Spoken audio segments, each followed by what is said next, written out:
My name is Jack Hill, and I'm a partner with the law firm of Searcy, Denney, Scarola, Barnhart, and Shipley.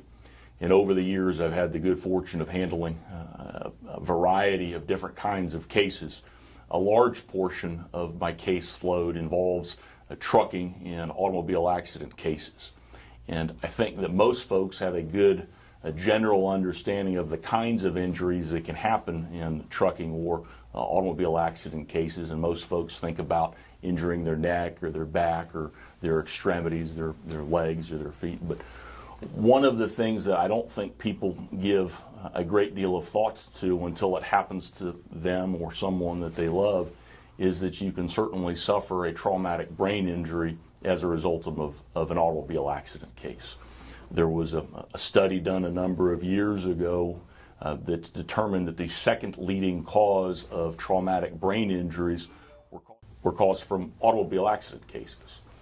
The first leading cause was falls from heights, but approximately 26% of traumatic brain injuries are caused by automobile accident cases. And those injuries can happen any number of ways. You can have a traumatic injury from direct impact, where someone's head hits a steering wheel or a windshield or a side window. Think about a boxer getting punched. That can certainly result in a traumatic brain injury.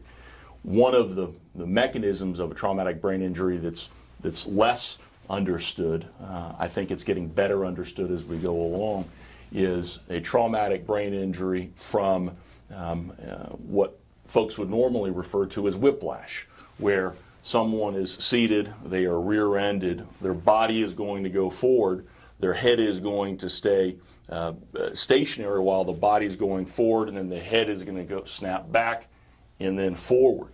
And that can certainly cause a traumatic brain injury.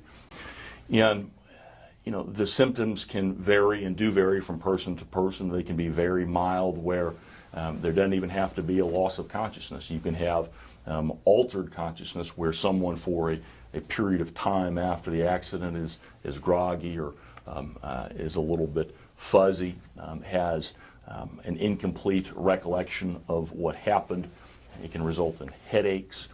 It can result in fairly subtle changes that, if you're not looking for it, if you're not specifically trying to ferret out a mild traumatic brain injury, it can be missed. It can be missed by the individual because they just sort of feel like they're shaken up a little bit and they don't perceive the changes. It can be missed by their partner or spouse, subtle personality changes, subtle things.